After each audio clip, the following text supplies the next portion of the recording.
नमस्कार जय जगन्नाथ। आज छोटिया भिडियो टी आपको स्वागत करुच्ची।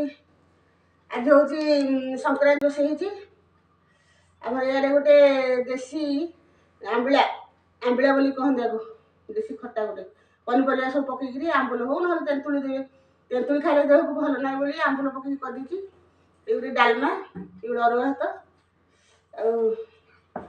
सब देख सारापर लाइक सब्सक्राइब करदे। काटुची बिलाती आंबुल जहाँ पनीपरिया थी तो आपण मैंने देखु कर खाँतु केमती लगुच कमेंट जनइबे।